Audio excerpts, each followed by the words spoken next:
30 seconds, we're gonna get you singing with more resonance, baby. You ever go to the dentist and they're like, ah, like open up real big so they can see everything that's going on, so they can work on your teeth? That's kind of what you want to do, that like, ah, like see how like the back of the throat's like really opened up? We're gonna open up this whole entire passage while we're singing, right? So say we're singing Someone You Loved by Louis Capaldi, and the day bleeds into nightfall.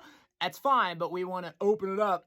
And the day bleeds into nightfall. So it's like, are you pushing the diaphragm? Yeah, but like we're opening up this whole like throat and like mouth passage so that everything resonates and makes a bigger sound coming out of the throat. More than 30 seconds, but close.